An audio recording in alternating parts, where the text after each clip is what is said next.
That was rude.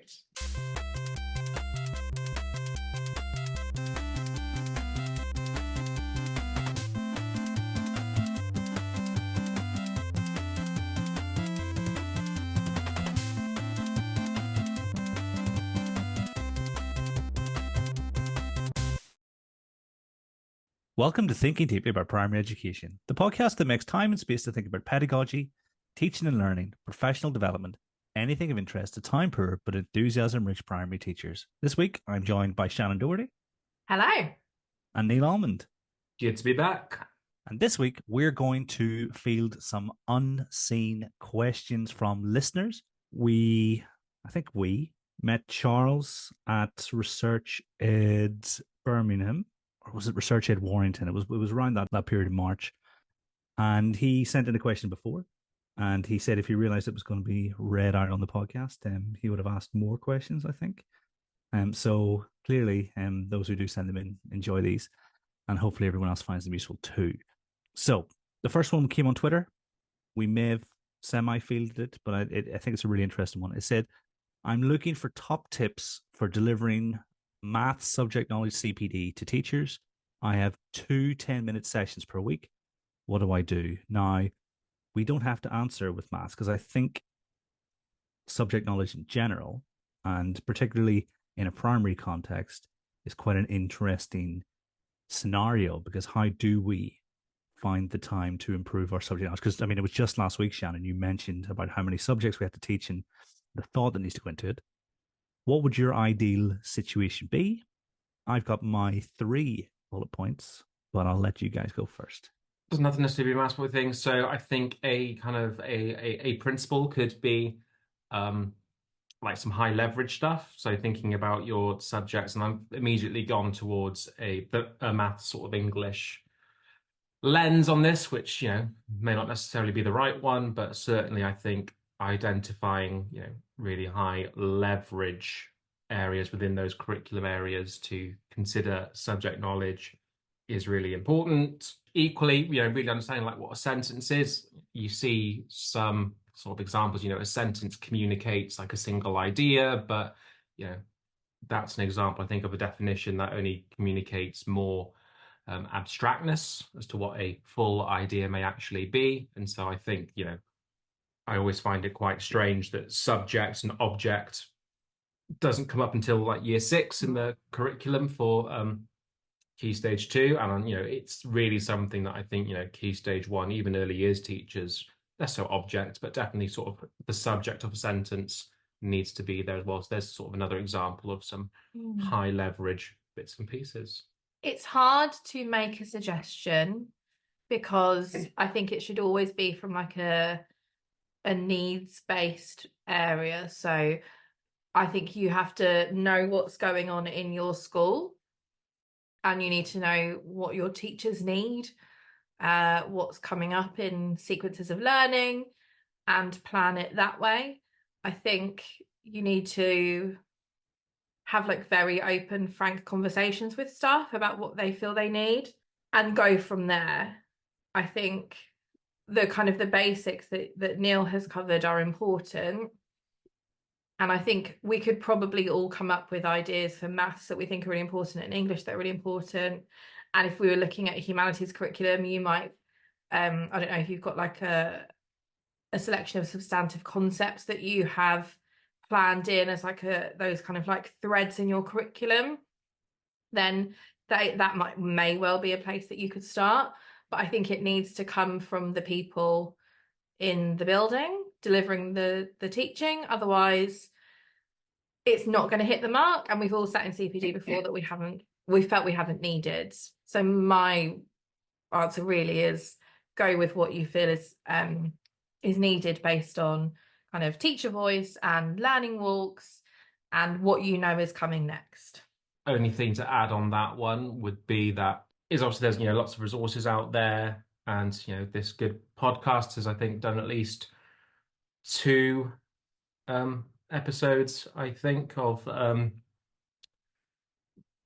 myself, Chris, and you, Kieran, I think, providing resources, high quality resources that aim to improve subject knowledge. within different areas of the curriculum. So I've no doubt those will appear in the magical show notes as well, and they're always a good um, place to start with. And of course, leaders, subject leaders, whomever it may be, can obviously and provide those links to staff as they see fit. If you've got a couple of slots a week, encouraging some self-directed study, maybe maybe you're in the same room so you can be on hand, but getting them into the habit of finding what they need themselves so that when they are planning, they can do that in their PPA time. Okay. So yes, it's great to deliver it, but sometimes we need to just be able to find it ourselves, and teachers don't always know where to go, kind of what sources to look at, what's, things like if you have memberships to subject associations, making sure that you're sharing those and that people can access them, things like podcasts or webinars, just so you can curate a bank of resources, but kind of encouraging people to take it upon themselves rather than expecting for all of the subject knowledge to be delivered. Agreed. I think there's nothing, I've been guilty of this so many times of delivering, even, CPD, let's put the subject knowledge aside for a second. And, I'm really in the back of my head, I'm thinking, our EYFS lead probably not getting much from this at all. So, obviously going through perhaps a brief history of the British Isles in terms of the invasion and settlement and all of that stuff, useful for our year 1 to 6 colleagues, maybe less so for our EYFS. Helpful to know like where they've got to get to, but there is something to be said about the fact that our time is precious and we need to strike that balance of directed stuff that we feel is important whole school, which is why I kind of talked about those like concepts that run through. Or, if we're thinking maths, then thinking about those threads or those common misconceptions that come up year on year, or those things that we really feel are important. So models, language that we want to be consistent every year. But also kind of the other side of that balance is going with what they need rather than what everyone needs. Nice. So, I mean, you think you've got 5 principles or 5 sort of pieces of advice there. High leverage, content perhaps takes precedence, choose things on a needs basis based on frank conversations, point teachers in the direction of resources which help them engage with the broader field, encourage self-directed study, and make it appropriate for phase and stage because our time is precious. So I think that's excellent work from Team Shalmond. It didn't even cross my mind that obviously I'd seen the question whenever I said, I've got my 3 bullet points. That doesn't sound really smart. Oh, come on, guys. Why haven't you got your 3 bullet points? Well, there you go. We have 5 now. Yeah. I suggested that they map session content to what's likely to be taught. So there's space between the session and teaching. Because if I do my place value session in September or September 5th, and then I'm teaching place value on September 6th, I'm not sure that's going to be useful, but we can look at what's happening down the line. Decide on a core message for each session, and then have carefully chosen examples and non-examples. So I think that goes back to your high leverage content. You can't possibly cover everything. But what is it I really want teachers to understand, and how is that going to apply out? And then consider if you can possibly thread a message through each of the sessions so that there's a constant narrative that you're coming back to. Like, remember last time we talked about this? Well, this piece of the puzzle fits into that. And I think that would work with your substantive concepts as well, because you're like, look at this big rounded picture we have. So I think I don't think we're a million miles away, but I think it is immensely difficult in a primary context. And if anyone has any good strategies, I know Lloyd, obviously we talk about it all the time, gives his teachers full days. But if anyone has any strategies, love to hear about them. And actually, it'd be great to chat on the podcast about it. And you're right, Neil. I think we did 2 subject knowledge compendia, and we have so much information contained within it that Chris Such said we couldn't possibly do a 3rd one, even though it was our annual pre-Christmas tradition. He said, no, it's full.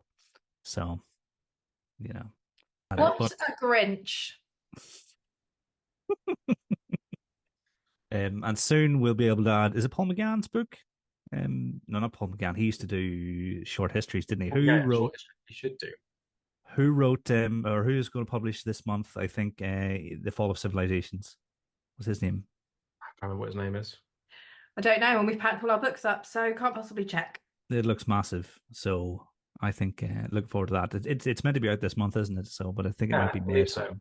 I'm wondering if it is just a transcription of all his podcasts. I mean, I'd be very happy if it was. Yeah, I mean, I use it to go to sleep, so I stick on the 45-minute timer. But there's bound to be bits that I've missed from different civilizations because you don't know when you're going to fall asleep, do you? You know, but at least I can't waste a full 3 hour podcast in a night. That was the hardest question because I know you look quite worried there, Shannen, whenever the first one was asked. But the second one I think is right up your alley. I'm searching for the next professional development challenge in my career, and I'm not sure what to do. Given the choice between a master's and an NPQ, what would you choose? And I'm assuming it's not an NPQH because obviously a master's and a head teacher qualification don't necessarily align, but the others are sort of in the same ballpark. I would say an NPQ. I don't know if that's because I'm biased because I deliver them. I think, I mean, at the moment, obviously, they've been free, but going forward, you may be in a school where you can get them funded. Either way, that it'll be cheaper than a master's. I think it does depend at what level you're at in your career. If you are a middle leader currently, then perhaps the senior leader one is right for you. I found it very useful. Or if you're not yet a middle leader, then perhaps, you might want to kind of go down that specialism route of behavior and culture or leading teaching or teacher development, or you might be interested in SEND or literacy or maths. Like, I think it really depends. Don't laugh at me, I'm just listing them all. But it depends where you are in your career. But I think the NPQs are really high quality. I think the materials that I've seen, having done one through Ambition and having delivered them through the Church of England, I think there's a lot of excellent stuff in there. Old NPQs with a project, you would have had to do a lot more in school, and they were, I'm not saying they were better, I'm just saying you would have had to do a lot of the heavy lifting. Whereas the NPQs as they are now, you still have to engage with them and have, coaching or clinics, or you have to take part in the face-to-face days or the online stuff. And there's a lot of reading, but there's less doing now. So it depends where you are and what capacity you've got, I'd say. But I say look at NPQs, think and work out whether or not one of those is appropriate. And then if you feel like they're not right for you, then hop onto a master's. I think it really comes down to if any of the NPQs out there, as Shannen has just listed off, if you don't feel that they necessarily appeal to you, then obviously I would be skeptical about doing one for the sake of doing one and just getting the letters after your name. And obviously, when it comes to masters, every institution, the masters that they offer are different. The modules that you can choose are different, and so you may find one that better suits, an area that you're interested in. Shannen made an excellent point about the funding being an issue. I certainly know that if you are in a certain larger mat, or if you are in larger mats, now and then that is something that they, may consider offering to pay for you.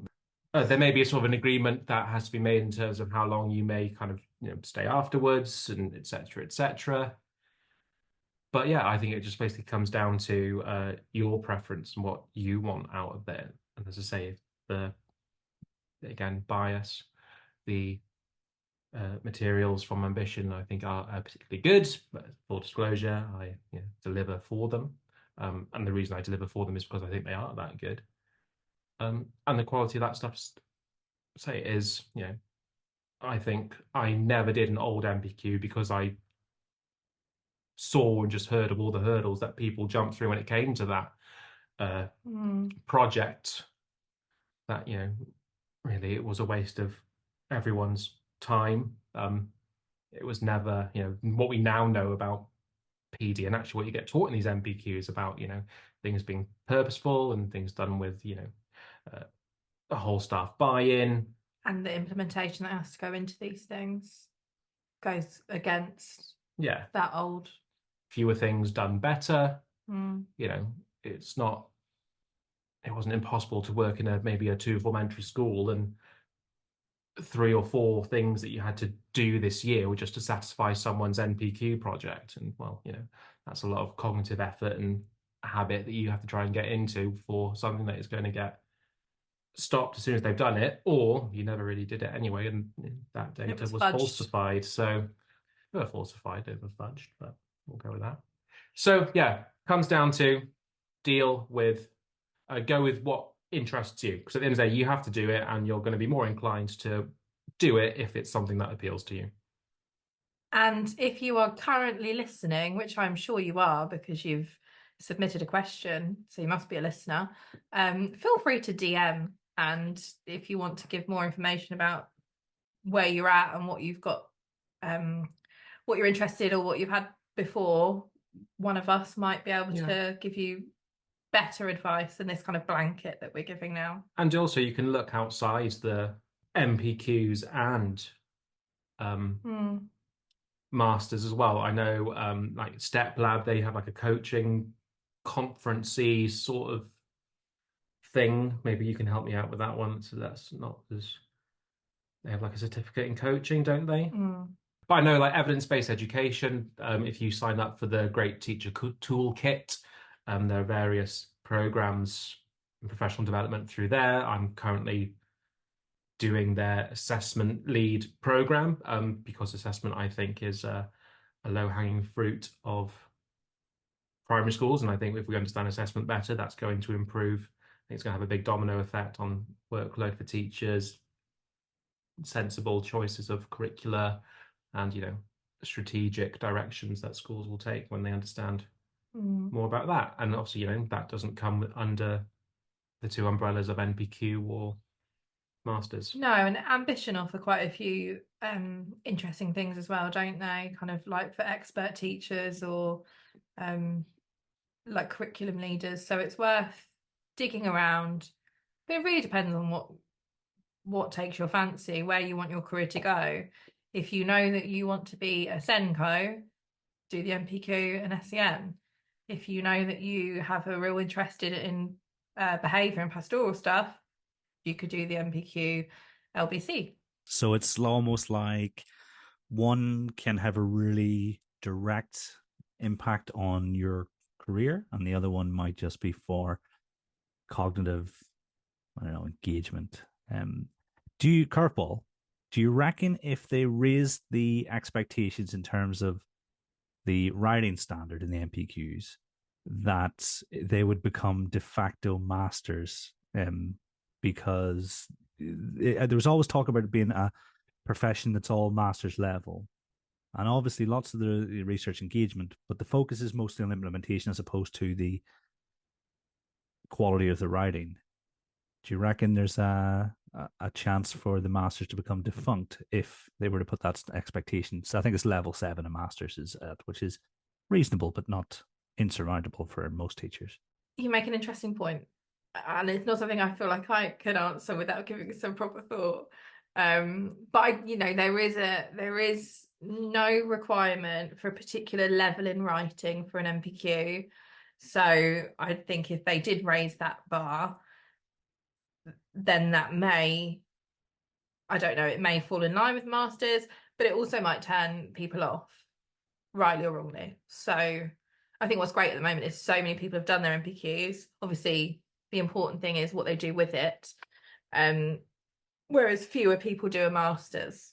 I was thinking they could run it like a PGC, right? Because in that you get master's credits if your written essay is of a certain caliber. And I would like to think that teachers a couple of years into their career who have a degree and engaging with middle leadership sort of NPQs or above could be given the opportunity to perhaps transfer some of that writing into master's credits that perhaps some providers could accept. It would make those NPQs perhaps a little bit more desirable to some people. I think certainly I haven't got any NPQs, I haven't done any.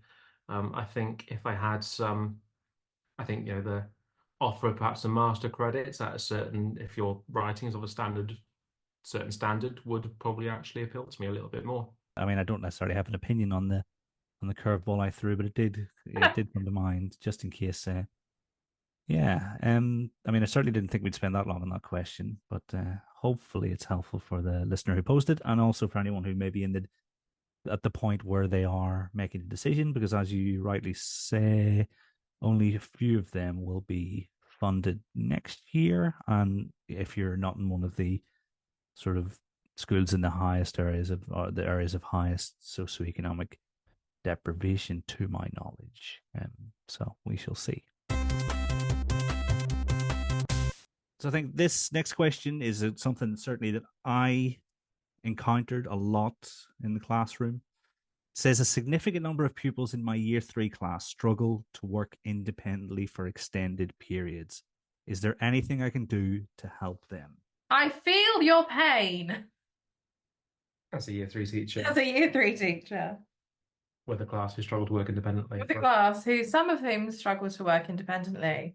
I'd be asking myself the question before they go off to work or try to work independently, are they actually ready to work within that content, i.e., are your checks for understanding, checks for meaning, whatever it is that you would like to call it, are you confident that those pupils actually can do it independently? If they can't do it independently, they are likely to evidently not do that, regardless whether it be independent or sort of paired work, grouped work, whatever it may be.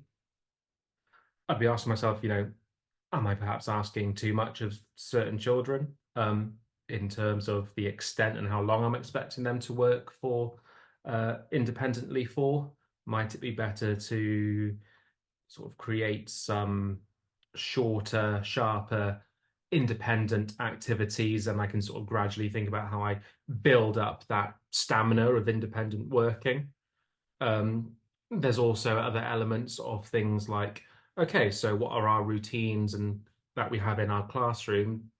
That means that when you do become stuck, there are strategies in place that mean that before you, not intentionally disrupt the learning of other children or interrupt perhaps a conversation that you may be having with other pupils, but that there's something there in place that the pupils can use to support them. Like I know a few schools have like a ask 3 before me, which is like basically I think you ask sort of like 3 other people around you for support before you then go to the teacher. And obviously, there's a lot of explicit teaching in what appropriately asking people may mean and how you might want to do that, so that the whole classroom understands what that routine is for and how to react appropriately should someone choose to do the whole ask 3 before me.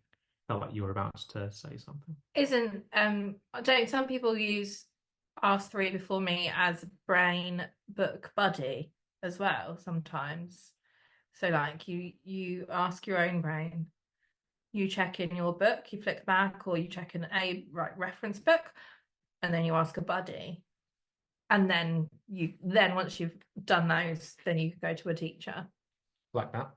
That's something that I've seen. I would just echo much of what you've just said, Neil, because I think if I think about the days that I teach my class and when I'm planning for my job share, I think about how can we chunk up the content, chunk up the learning. They do a little, I do a bit, they do a bit, I do a bit, they do a bit, and ensure that they really are ready for that. I think a lot of it is to do with what I talked about last week and that kind of extended handover of making sure that you've seen enough evidence that they are ready to move on. Because I do think there's something to be said about some children obviously are just going to want to chat, and it's not because of any deep reason other than they feel like chatting. But there will be children who are seemingly unable to work independently because they are just not ready in that lesson, with that content, that material, whatever it is. So ensuring that you've done that kind of extended handover, you've seen them doing it on a whiteboard or in different contexts, or they've been able to verbalize it, you've done your cold calling with all of those things, you've done your checks. And then what are you giving them to make sure that they can be independent? So what scaffolding is in place? Is there a faded approach that you can put into some things? You know, if you're writing sentences, can they complete some before and build up more and more to writing it independently? If it's a kind of a procedural thing in maths, can you break that down into steps, and then they only have to do one step, then two, and then so on? Just because they are small, you know, year three they're 7 and 8, they're not old. And I think sometimes we do expect quite a lot from them. So I definitely agree as well with Neil saying, how long are you expecting them to work independently for? Because there's not always a reason to kind of sit almost silently for half of a lesson working, because that might not be conducive to them actually learning. I feel like I've waffled, but some of it might be helpful. I think it'll all be helpful. I mean, you've got checking for understanding or your extended handover, making sure that's in place and that's robust. Ask yourself how much you're asking them to do in terms of time and extent. Consider what the routines might be for getting unstuck, and brain book buddy sounded like the sort of the go-to strategy. I can imagine asking your brain, do you know yet? Nope, still don't know. Okay, onto the book. But that might be an overly literal sort of interpretation. And I mean, it matches up with my experience. I mean, had a number of year three classes over the years. Year three is very young. You know, you almost at some point you will see a big jump from lots of them. You know, they're not year two anymore, but they're still not quite old enough for really extensive periods of time on their own. And sometimes the same strategies haven't worked every time. I've had to pivot and use different things at different times with different classes. It's not like, you know, I have this is how I deal with year three. It's very much a case of take them on a case by case basis. And like I always try to incrementally increase, even if it's really small at the start. Like, okay, what are we doing for 2 minutes? You know, okay, all right, we're going to focus on this for 2 minutes, because it's the quality of what they think about rather than the length of time they think about it. And so I'm almost thinking, right, okay, I'm going to give them to the year four teacher in a really good place, or certainly in a better place than they've come. So that's how I've always gone about it. And I think if it were a different year group from year three, then it might be a bit more intense, because if you get year five, where you're really expecting to think about some complex and complex in terms of there are many moving parts within the curriculum, within year five and year six. If you're asking them to, you do need to ask them to focus for a lot longer. Certainly in terms of how much they're expected to write, the quality of what they're expected to write, and goes across all the subjects. Then I think it's a much more intense question, and you may need to really think about those routines, because at some point they will not have developed the sort of the stamina that perhaps is needed, because they are only 2 years away from secondary school, and then they're on their own essentially, aren't they? I mean, Neil, you were making slightly interesting faces when I was giving that response. Was it the response, or were you and Shannon just continuing to fight with each other? I knocked over a can of Pepsi, but it was empty, so it's okay. And then when I tried to fix it, it then fell over the other way. So I was mentioning the complexity of year five as well. Does he disagree? Is year five really easy? Have I forgotten? Year five is so easy, Kieran. I'm going to add one thing. It can be easy, I think, especially when you're a year three teacher, to compare yourself to the rest of Key Stage 2, and to, you know, whether you've done drop-ins or learning walks, or you just get a feel when you kind of walk around the school or talk to your colleagues that they should be doing more or working for longer, or that they should be more independent now they're in Key Stage 2. But just remember that they are young. They've only just come out of Key Stage 1, where the expectation was less. Still hard for them. It was challenging because it was new, but they don't have to write as much. You know, they don't have to do quite so many complex things. And just like, don't be hard on yourself if you think they're not working independently enough or for long enough. because you're probably doing a really good job. Just think about the things that we've all said, and just remember that it's okay if they need a bit of more support or a bit more structure, because they're 7 and 8. They're not 17 and 18. No afternoon break either. The number of kids I've had go, "Oi, geezer, where's me break?" Well, sorry, you're in the big leagues now. Absolutely. It's no afternoon break for teachers either. I think your responses have been fantastic. I really appreciate your time. All that's left to do is say thank you very much for joining me. Thank you very much, Shannen. You're welcome. Thank you for having me back again. Thank you very much, Neil. No problem at all, Kieran. And to everyone at home, until next time, thanks for listening.